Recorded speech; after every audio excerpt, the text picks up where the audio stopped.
Hello, everybody. Welcome into SportsDay Insider presented by the Dallas Morning News. I am Kevin Sherrington, joined by my pals Evan Grant and Mike Curtis. Mike's going to come on and talk to us about the Mavericks.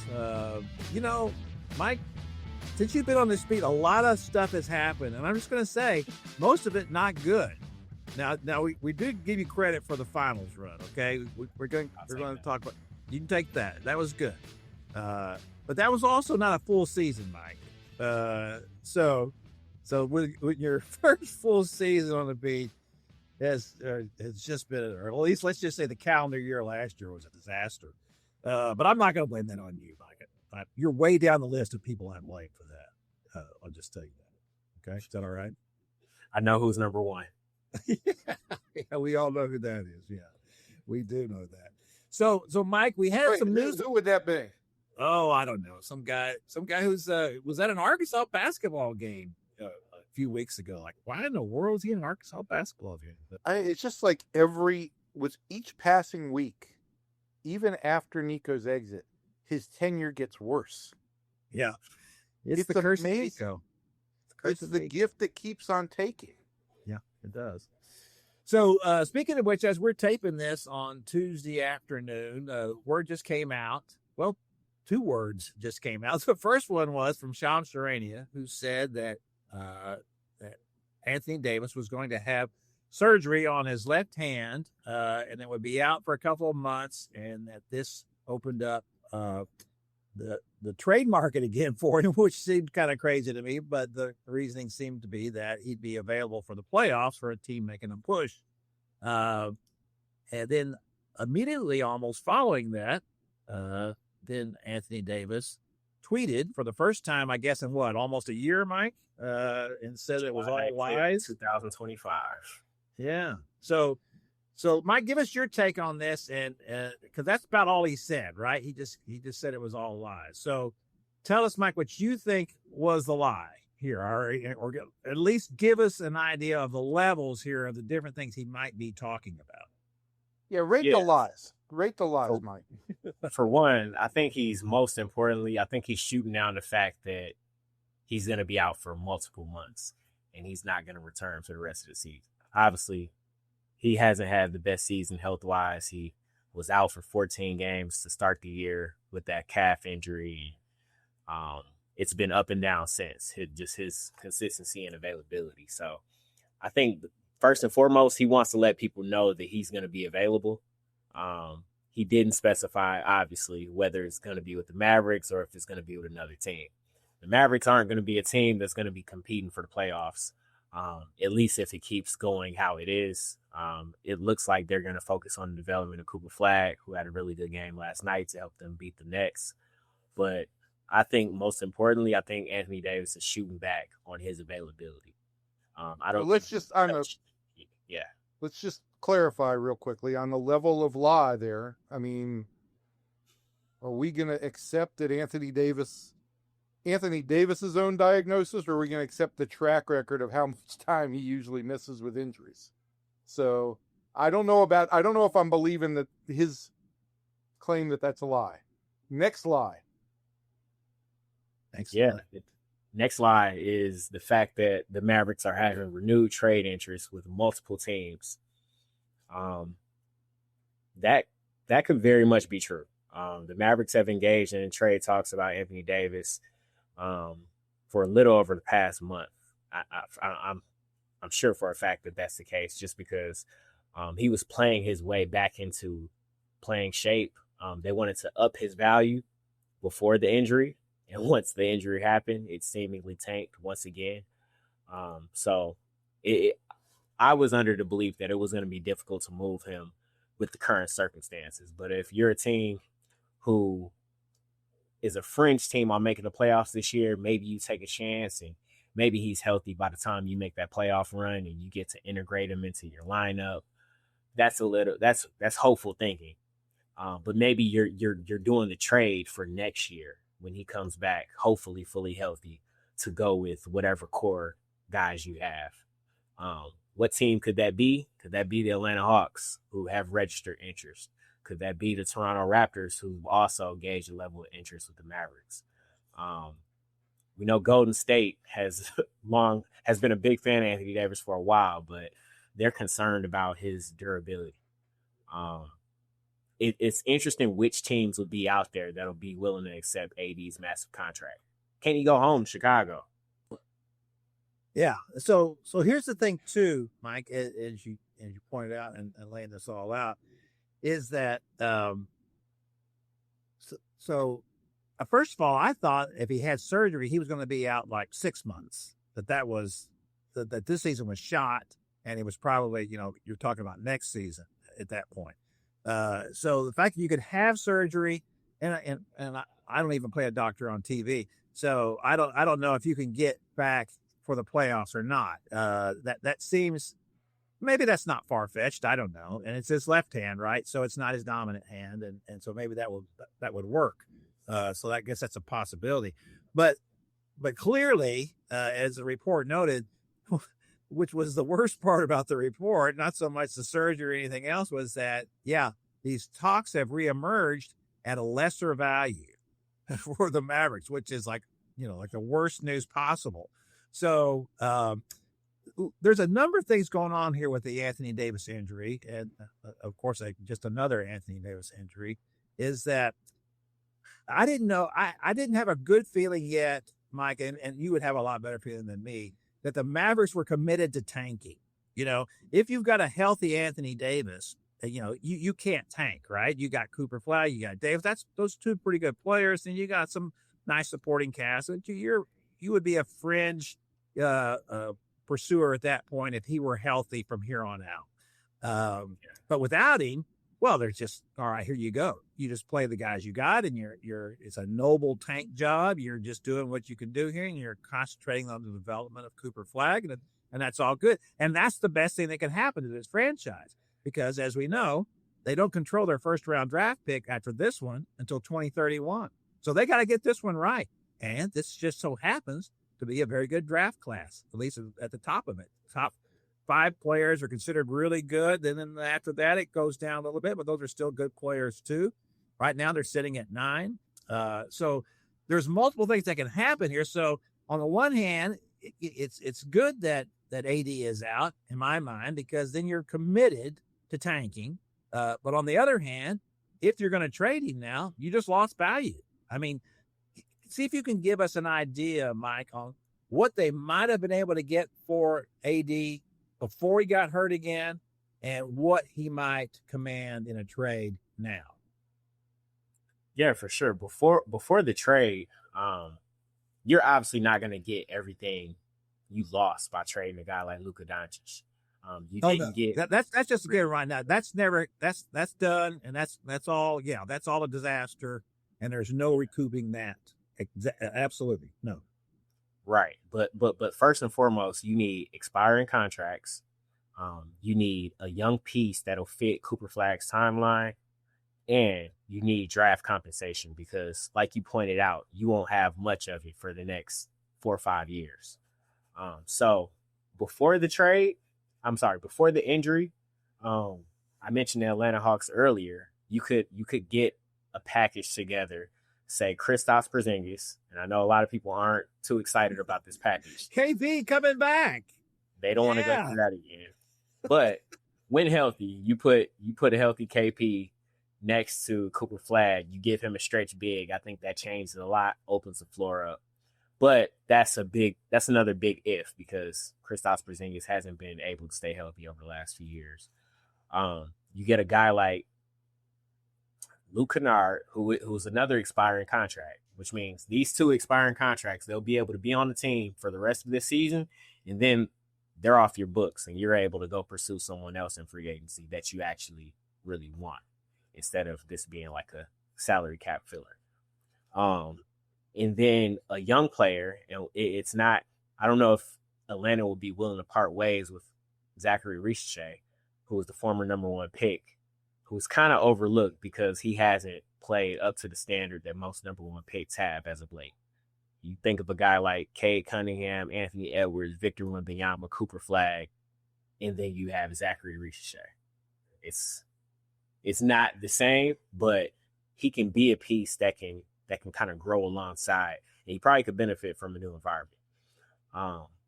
If you're able to get, everything I'm hearing, you're not going to be able to get Atlanta's 2026 pick that they got from the New Orleans Pelicans in the Derek Queen trade. That's probably the most off the board pick that there is in the NBA.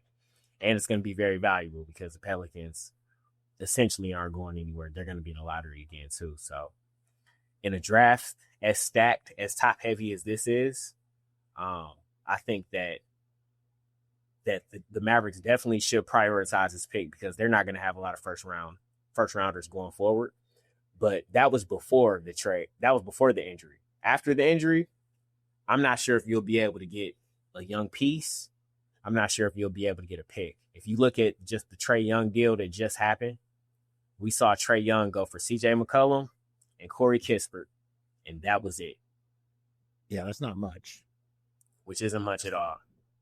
So the best you could hope now is just a salary dump, then, essentially, right? That you're gonna send out AD, you're gonna get expiring contracts back, and then what you hope to do is use that money this summer to sign a free agent. Yeah, but let's say you hold on to Anthony Davis, bring him back next year, hope that he's healthy and he can make it through the summer without suffering like another eye injury that requires him to have surgery. And they need to move on from Anthony Davis. They need to clear everything having to do with that trade off of their books and just move on to the next chapter. I have no faith in Anthony Davis to be healthy and productive going forward. I will tell you. I'm not sure, but it's certainly worth discussing, right, Mike? I mean, this is something that they have got to talk about. If you're getting, I hadn't even looked at what the free agent class is this summer, Mike. You have an idea? Is it supposed to be good, mediocre, bad? What do you hear? LeBron James could be a free agent this summer.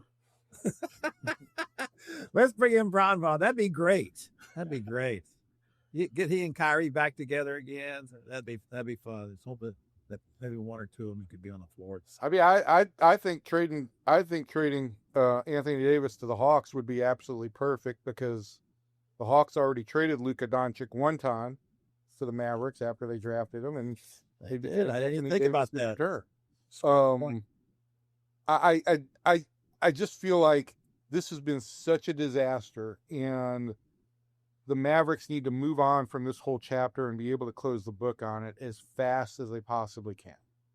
I think that the danger in that is that that's certainly what you would want to do, but you don't want to do anything short-sighted here. And Mike, this leads to my next question, which is, when are they going to hire a full-time general manager? I mean, I appreciate, what's going on here with Michael Finley and a co-GM role here, but I don't think either one of these guys is probably the long-term answer at GM. And how do you allow people who are not going to be here for the long term make what is really an important decision here, right? I mean, don't you want your new guy to be making this kind of decision? Yeah, absolutely. Right now, as it currently stands, we know after the firing Nico Harrison, they appointed Matt Riccardi and Michael Finley as co-interim GMs. So those are the guys who are supposed to be making the decisions. But you also have Governor Patrick Dumont involved in the mix. You have a guy like Jason Kidd, Mavericks head coach, who has earned a lot of respect from Patrick Dumont. He's in that mix where he has a level of influence. Mark Cuban is even back at the table after being shut out during the final months of the Nico Harrison era. So you got a lot of people. I want to say it's not just Matt and Michael. It's kind of a collective effort, and they're going to figure out what they want to do with Anthony. And that's hard to find a consensus when you've got that many voices involved. Well, that's too many people. Let me ask you this. Let me ask you this. Is Rick Welts going to make the hire on the new GM? I'm not sure. I don't know for certain. It seems like to me he should be the one making it, right? I mean, I trust. Well, things haven't gone so great since he's been here, but I trust Rick Welt's judgment. I mean, he's been around championship organizations and he's done a great job, and he knows a lot of people, and I assume commands a lot of respect from veterans in the NBA. That should be his hire at this point, because, you know, I gave Patrick Dumont a pass on all this stuff with the Luka trade because, you know, he just walked into the league and he's just trusting his GM because the GM has just taken the team to the finals and all of that. And so I get all of that. And I don't believe what everybody else said later was, you know, especially all of Nico's friends in the NBA who said, oh, the owner should be held accountable for this. In fact, name me another, organization anybody ever says that about, that the owner should be held accountable for a trade. Yes, that'd have been great if he'd have said, no, we're not going to do this. But, I respect the fact that he was going with what his GM said, even as crazy as it was. So 100%, right? You want, and this kind of applies to another team in town, but you want the owner to delegate basketball operations or player personnel decisions to the GM. And so people can think what they want about Patrick Dumont, but in that regard, that is certainly the way it should operate, where you trust the basketball decisions to the basketball people. I can tell you that deal wouldn't have been done if Mark Cuban was still owner. Yes, there's no question about that. It wouldn't have been. And Mark did try to derail it, but it was all too late, and they weren't listening to him at that point. And so it's all too bad. So I give Mark credit for that. Of course, Mark was also the guy who hired Nico, A, and B, sold the team to the Adelsons. So, so Mark doesn't come out so great on the scales there. So I've got a whole issue with this. Like, why does Mark, and look, I'm not a huge fan of the way the Adelsons have approached the city and the arena issue, but I've noticed that Mark gets a lot of flack on social media for selling the team to the Adelsons. I don't think I don't think he should be blamed for that. He sold the team to the highest bidder. Well, what do you mean he should be blamed for that? Who else sold the team? He's the one that sold the team. You don't just sell to the highest bidder. You sell to the whoever's going to do the best job and protect what you have built all these years, right? He also had a relationship with him as well. Yeah, absolutely. He had a relationship with him, and I think that was the deal. But what we learned was that Mark just completely misunderstood their intentions. I don't think that he understood. I don't think he understood what was going on at all there. Well, I think there was some duplicity there, and I don't think Mark can be blamed for the duplicity that was employed. Well, but weaponized. You can certainly say you were naive. For a Shark Tank guy, he got sharked. So let's just say that. All right. So what, Mike? What that means to me then is if I'm assuming they're going to make this full-time hire on a GM after the season is over. I'm hoping that they are talking to people now and trying to figure out something at some point. And then that kind of leads me to think that maybe they intended all along. All right, we'll talk and see what happens on an Anthony Davis trade. But if we don't see something we like here, we'll wait till after the season and we'll let the new guy, handle this at that point. And I'm not sure that I don't disagree with that, because at this point, I don't know that you're not getting max value, obviously, on AD at this point. He's damaged goods. And of course, then there's also the deal about his contract, which I believe, doesn't he have a kicker in his deal here pretty soon? I know he's got a year left on his contract, or is it 2 years left? So next year is guaranteed, and then he has a player option for 26, 27. Yeah. So that's it. And he's going to get a lot of money, and he's been hurt a lot. And it says something about his talent and his ability that people are still interested in him, right? When he's missed as many games as he has, and especially at his age, that there is still interest in him just because of what he can do. And he won a championship with the Lakers a couple years ago. So that says a lot about the talent. It doesn't say enough though about what's happening here. Although again, I'd also, if the Hawks are the most interested team, I wonder how much this says about the the Atlanta Hawks' acumen on anything. Well, that the probably Bucks still, really there was some, in the yeah, there was some speculation about whether they really needed to do what they did with Trae Young, but I don't know. Trae Young, to me, I love Trae Young coming out of college. I just thought, wow, this guy's terrific. I had him. I was thinking about him for the Mavericks before I swung at the last minute over to Luka. Figured that was the better deal in the end, which obviously turned out the better deal. But he was still a great player. So let's talk about Cooper Flag, because we haven't talked enough about him. We've been lost in all this other stuff in the mess that the Mavericks are, and the fortune favors the bold, which will be my lasting quote from Nico Harrison, and the fact that they ended up with the first pick and got Cooper Flag is that he's lived up to it, right? I mean, don't you think he's the best rookie in the league at this point? Yeah, for sure. I think it's a foregone conclusion that he's the best rookie. He's going to be invited to the Rising Stars Challenge next month during All-Star Weekend. He's even getting some All-Star consideration. He was 16th in the Western Conference All-Star fan voting in the latest returns, and he could probably jump higher once the next returns come out here pretty soon. I submitted my All-Star ballot last night. He was not on there because there are a lot of other players playing really well this season in the Western Conference, but I think he definitely has a shot to make it, if not this year, but definitely next year. Yeah, he's done everything they could want from him, especially when they stopped making him play point guard. Yeah. Mike, I never really got a good feel for what Jason Kidd, meant by doing that. Did he feel like he was forced to do that because he didn't like D'Angelo Russell? Or did he feel like, well, this will be good for this kid just to learn how to do this?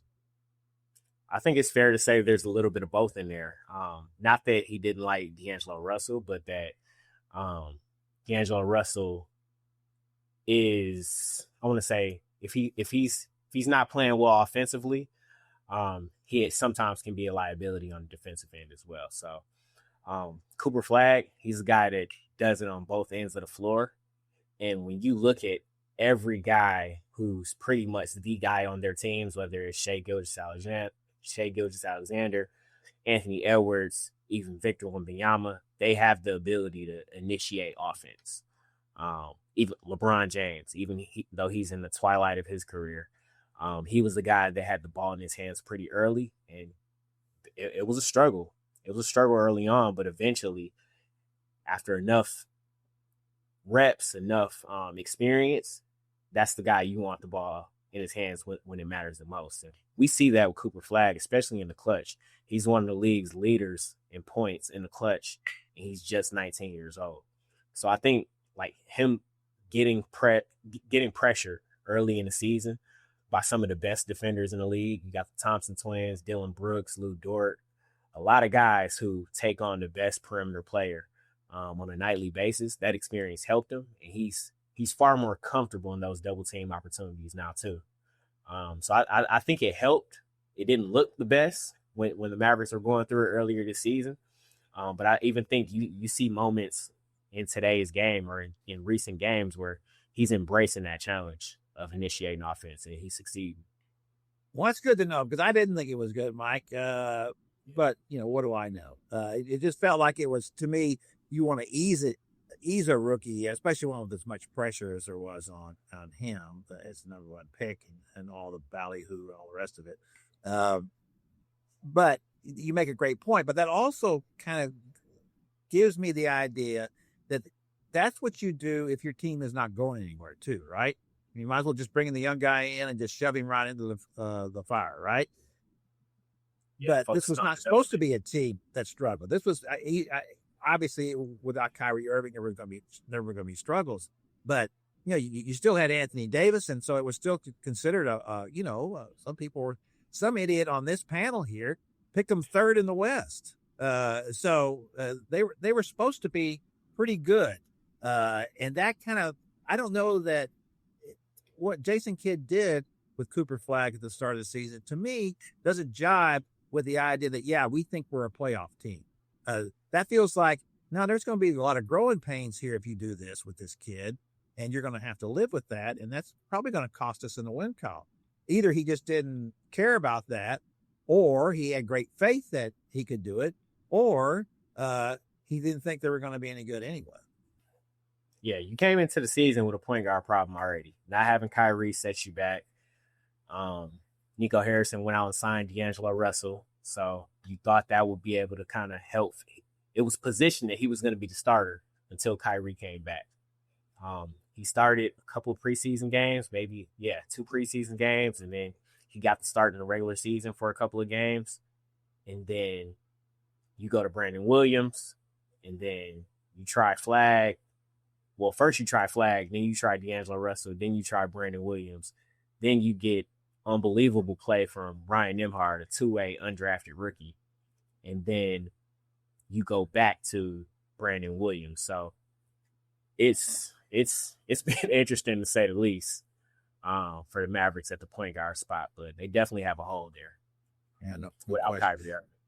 Yes. Well, before we let you get out here, Mike, I do want to, because we teased that we talked about the draft. So at this point, the Mavericks would be drafting 9th, and there's supposed to be like 3 just terrific players at the top of the draft, and then there's a couple more, and then it kind of flattens out a little bit after 5. But ESPN has projected a point guard for the Mavericks at 9. Do you think point guard is the way to go for them? Yeah, I definitely think point guard is the way to go. They got a lot of size already as the roster is currently constructed. You got Anthony Davis, you got Daniel Gafford, you got Derek Lively, all 3 of which have injury history. So theoretically, you could go out and get a big, but you're expecting Derek Lively to come back healthy at the start of next season. So I don't think they would do that. You got a lot of wings when you think about P.J. Washington, Najee Marshall, Caleb Martin, Cooper Flag. You got a lot of wings. So where you're lacking the most depth at and productivity, you need ball handling, shot creation. You don't have a lot of that currently with your guards. Right now, you got Kyrie Irving, and it kind of stops there. You go to D'Angelo Russell, Brandon Williams, Ryan Nembhard, Dante Exum, who has not played this year and won't play this year because he just had surgery. So I think point guard is an area that they need to address, and I think they need to take a guard with their pick no matter where they land. Yeah. All right, Mike, that's going to do it for our Mavs segment. We appreciate you coming on with us, man. We'll have you on again some more here as everything gets cooking, especially before the trade deadline on February the 5th. So we'll see you down there. Okay. Yeah, no problem. Thanks for having me. Take care, Mike. All right, there was some news on the NFL front as we're recording this today. Mike Tomlin stepped down as head coach of the Pittsburgh Steelers after 19 seasons as a head coach. 19 seasons. That's more years than any other coach in any North American sport. A longer reign, current active reign. Never had a losing season in those 19 years. That's pretty phenomenal. Won a Super Bowl in his second year.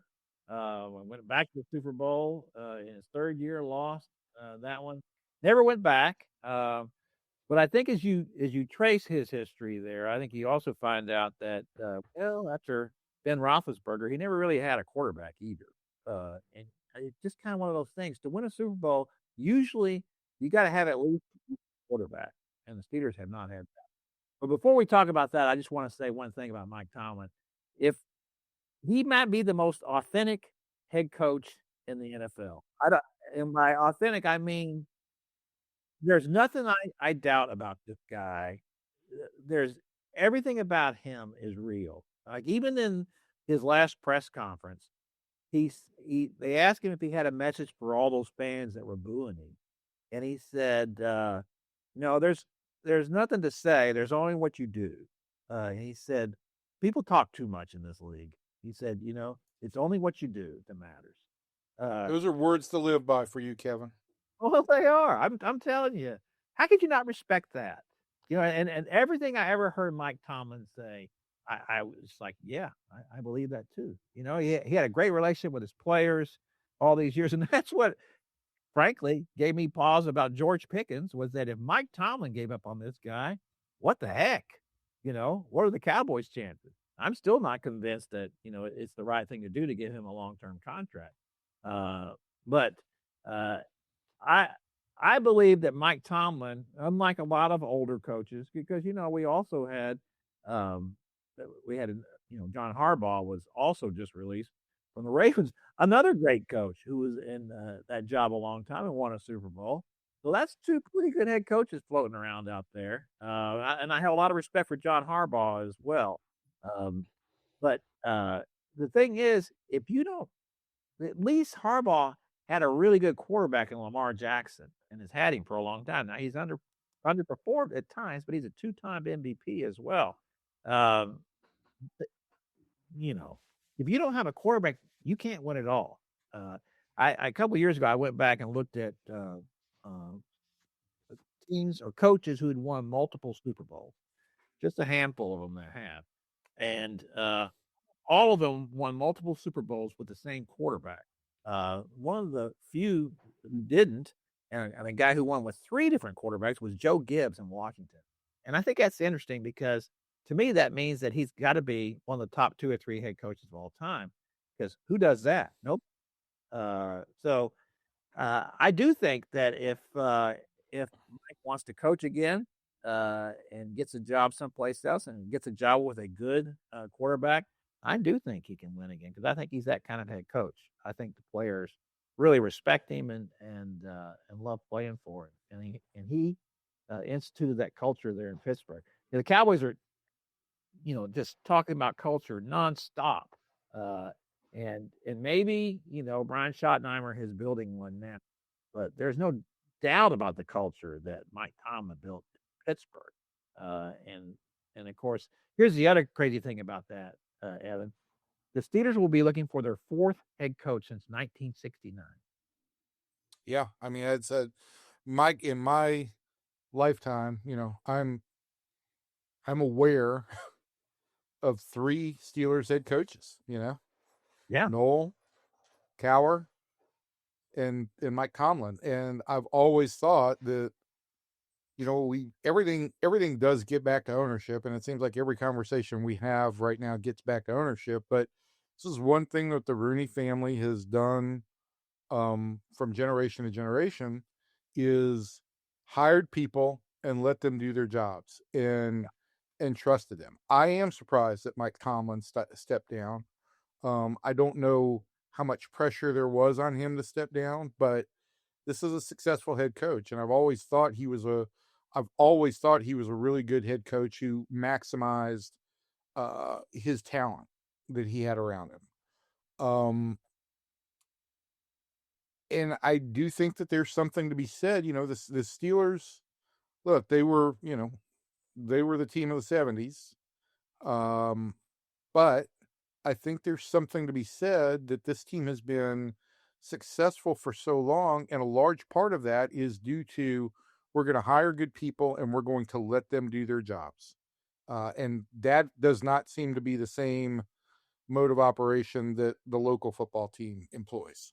No, they're the antithesis of the Cowboys, right? They're a blue collar, gritty, team. Not all the glamour of the Cowboys. Small town, not small town, but certainly compared to Dallas. I think the fan bases and the projection is completely different. But for me, that's all kind of part. It's the ownership. It's the Rooneys. They're the most respected owners, and they go back 60, 70 years, right? I'm not even sure that the Rooneys started the organization, maybe. It's a great organization, and they've done a fabulous job here, and we'll see what goes next. The Cowboys are still looking for a defensive coordinator. They're doing interviews this week. That was one of the things that Jerry Jones did concede at the presser last week, was that he would consider hiring a defensive coordinator who had not previously been a head coach, which is the way he's always limited himself. It's just one of the stupid parameters that Jerry puts on things, but like that even matters. Whether the guy does not matter. It doesn't matter. Just to me, it always felt like, hey, look, whoever you are, the head coach, I'm hiring this guy. He's been a head coach. So you better do a good job here because this guy right here might be the next head coach.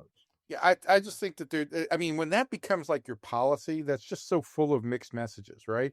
Does it suggest that you don't have confidence in your current head coach, or are you basically trying to do some vanity thing around the league and say, look, we've got a whole staff full of head coaches?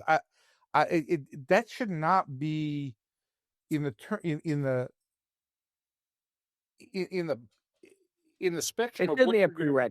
prerequisite. If it happens, it happens organically, right? Yeah. If you just happen to get the guy, like, Brian Flores has been a head coach before, and he's a great defensive coordinator. If the Cowboys could get Brian Flores, I think that'd be fabulous. He's probably Dan Quinn not was going a to great get defensive coordinator, and he had been a head coach, and he needed to reestablish himself. So he was a good fit. Yeah. So things can happen, but we'll see where it goes from here. They got a lot to do, though. Man, they got a lot of work. They got a lot of work. We talk about the Mavericks. The Cowboys got just as much work to do as the Mavericks, in my estimation. It's easier to repair an NBA franchise or an NBA roster than it is a NFL roster, in my estimation. Because once you start with a great player, and they have that great young player in Cooper Flagg, well, okay, that's a nice head start. Here you go. It takes a lot more than that to rebuild an NFL roster. They got a lot of work. Yeah, I mean, you're just talking about roster size too. There's so many more Well, yeah, holes to fill on an NFL roster than there are on an NBA roster. that was kind of the whole point. 5 players starting as opposed to 22. All right, so let's move over now and talk a little bit about the CFT. I don't think did you have on your bingo card that it was going to be Indiana and Miami in the final? No, I did not. I went away to Europe for 10 days, and I left you with some pretty strict instructions. And the one thing that I think I told you was to make sure that Carson Beck did not end up in the national championship game, and here we are. Here we are. You ran down Carson Beck. When he stood up and he was crying there at the end of that game, at the end of that win against Oregon, I think one of the things he said under his breath was, "Take that, Evan Grant."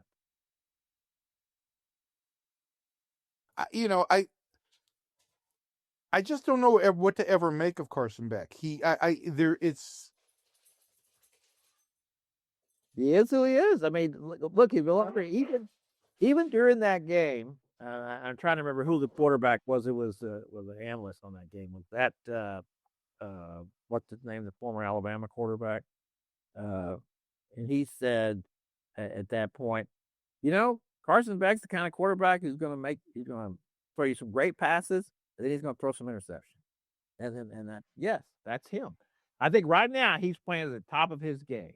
And we'll see what happens against the Indiana. Frankly, I don't think it matters. I don't think it matters how well he plays. I think Indiana will kill them. I got to tell you, watching that game the other day in the semifinals when Indiana just blew up Oregon, I just thought this guy, of course, the Heisman Trophy winner, Mendoza was just so good. Everything he threw was perfect. And so, you have here, right, the duel between the 2 top quarterbacks supposedly going into the draft, should Dante Moore decide to turn pro and leave Oregon. And there are people in there, you can look on draft projections, and they've got Moore ranked over, Fernando Mendoza. And it's like, you're kidding me, right? I mean, you watch that game, and it was a difference between, like, it was a junior high quarterback playing against a senior all-state quarterback. That it was the difference between them was phenomenal. The throws that Mendoza was making, the decisions that he makes, the precision of his throws, just it's remarkable how well he played at this point. And I can't even remember who has the top pick in the draft. But if you don't take Mendoza over Moore, I think Moore may eventually end up being a nice quarterback. But there have been a lot of quarterbacks like Dante Moore come out over the last few years, and I'm all for them. For guys who are mobile, who can make things happen with their feet, because I think that's important. But to me, Mendoza looks like an old school pocket passer quarterback who can get outside and do things for you when he needs to. But basically, he's going to make all the reads and do all the things you want him to do, before he bails out of the pocket. So I really do think that Indiana's going to blow them out, and this has just been the craziest turnaround in the history of college football. As Urban Meyer said, this is the greatest coaching job in the history of college football. What Curt Cignetti has done at Indiana. Well, I mean, how far they've come and what they've done. Yeah, it is. And even going into the playoffs, I wasn't sure that I was completely sold on Indiana, but they've only gotten better and better with each game that they've played over the course of the season.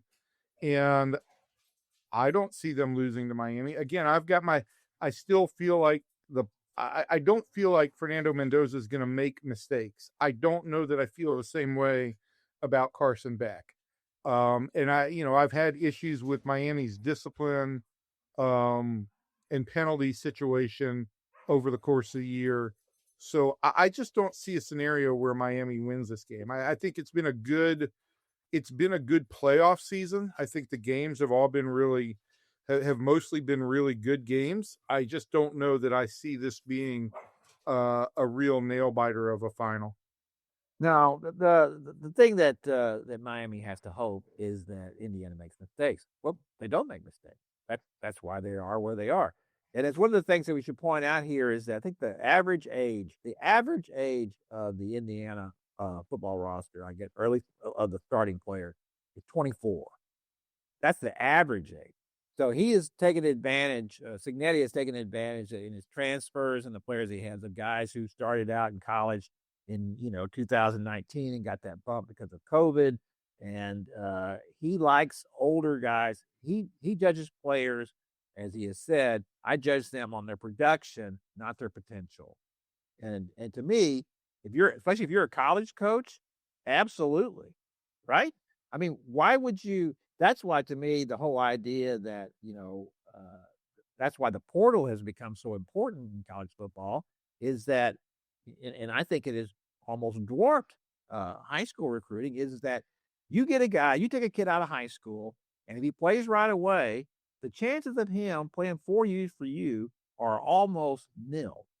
I mean, I'd like to see what a stat is about that. But when's the last time, and of course, the portal hasn't been around that long, but how many guys you think who will really impact players ended up playing 4 years at one school? I would like to see the numbers on both of these rosters. I'd like to see a study on quite frankly, all the playoff teams, just to see how many guys that are on these rosters and contributors started and have remained at the school that they played with this year. I just have this. I do have this feeling that the teams that are able to keep their players together longer are going to execute better. I think that's part of it. I think it's mostly just being older. It's like, yes, I mean, older players, when you're talking about the difference between an 18-year-old and a 22-year-old, or a 24-year-old or a 25-year-old. You're talking about a huge difference in maturity. Well, look what Butler went to the finals in basketball, right? And that was because those guys had all played with each other for 4 years, and meanwhile, everybody else is dependent on Jones. And I think what we've seen in the college basketball tournament, March Madness, the same thing, where teams that had more veteran players on them have done better that relied on the one and done guys. So that's the case in college basketball. I think it's certainly the case in college football, or at least Cignetti has proved that. And I think, and plus, besides that, I think of all the teams that were the final 4 teams that he had by far the fewer 4 and 5 star athletes than those other schools did. He had mostly a bunch of 2 and 3 star guys. And so proving once again that you can do that, you can do it with these guys, because as we all know, when guys are coming out of high school, that's why I hate recruiting, is that when guys come out of high school, they get 4 or 5 stars and then they go somewhere and they're no good. They might end up being players. Some of them are, obviously, but a lot of them don't work out. What matters, as Curt Cignetti has proven, is what have you done? I want to see what your production level is. I don't care how fast you are, how tall you are, how athletic you are. I don't care about any of that. How many plays do you make? Performance matters. And again, I think the other thing too, because I have all this issue with the 2, 3, 4, 5 star model just in general, because I think it casts kind of a broad grade rather than something more specific. But back to the age issue, you get a 5-star player, he's probably coming in more like a 3-star player. That's all projection. It's what the projection is, and where he's going to be in terms of execution the first year, maybe the second year, versus a guy who was maybe a 2 or 3-star player coming out of high school, but has had 2 or 3 years in the system or a system. He's more likely to be at the top of his scale than the guy who is the 5-star and just getting acclimated to college football. Yeah, no question about it. All right. That's going to do it for the CFP talk. We both are down with Indiana here. I'd be shocked if Miami won it all. That'd be fun though if they did. Be kind of like a. We're both taking Indiana. End of story. What would happen with Michael Irvin? What would Michael Irvin do if the Hurricanes won that? Oh my God, Michael goes crazy when they just win a run of the mill game. I worry for his health. Him too. I love Michael. Michael Irvin, my good buddy from middle school. Yeah, right. Okay, so let's before we get out of here, let's talk a little bit about the Rangers. We haven't talked about them a couple weeks. So is there anything going on here that we should know about? Let's talk about the division around them for just a minute here, Evan, because we're seeing a reshaping of the Astros roster. It looks like that Framber Valdez will not be coming back to the Astros because of some signings they've made there. Isn't that just a humongous mistake on their part? I don't know. I mean, I think they signed a Japanese pitcher, Imai, who's got real high potential. I do think that, if you're not willing to go and be a top 5 payroll year after year, you're going to have some churn. And that's what we've seen with the Astros over the past 4 years as they've lost Alex Bregman and they've lost Kyle Tucker. They're letting Framber Valdez go this time. They lost Carlos Correa and on and on. They brought him back. They haven't. What's that? They brought him back. Correa. Yeah, they brought him back. I just think that if you're not willing to go to that level where you're constantly paying luxury tax year in and year out, and you're maxing it out, you're gonna have to turn over the roster some. And the Astros were a great young team that came together for a long period of dominance in the AL West, and now we've seen them kind of age out of that window. Yeah, they aged out all right. The way I see it right now, Evan, and I know last year you told me you would believe the Mariners when they did it. Well, the Mariners did it, and now they did it when their rotation really wasn't even their strong point last year. If that rotation goes back to what it was in 2024, and with the health of their farm system, which is one of the best in baseball, any holes that they have in the first half, they're likely able to fix because of that at the trade deadline. And that seems to me that puts them, a lap ahead of both the Rangers and Astros. Yeah, I mean the Mariners are the lead dog in the American League West right now, and I think it's by a significant margin. Obviously the Astros are remaking their team on the fly, and they still were successful last year and have continued to be successful. But there is, at some point in time, the number of pieces that you lose and replace, you're going to have some recalibration. Now, was 87 and 75 last year, was that their recalibration, or is it going to be further this year? And I think it's pretty clear that, the Rangers are a real step behind. They don't have the same caliber of young position players that the Mariners have. They've got some good ones, but they don't have the same caliber. They don't have the younger pitching depth that the Mariners have. They certainly don't have the bullpen that the Mariners have. So the Mariners are the bell cow in the American League West going into 2026. Are they the best team in the American League? I don't like making those projections when free agency is still going on. Who knows what the Yankees end up doing with Bellinger and other players. I don't think the Red Sox have gotten the Red Sox have made some changes, but I don't think they've gotten better. I think losing Bregman hurts them. Although that was a monster contract that he got from the Cubs. Yeah, it's a I monster don't. contract. I like Alex Bregman a lot, but I don't want to pay him $35 million a year. I mean, 30. I think that averages out to 32 a year, 33 a year, maybe. 35. It was 185 a year.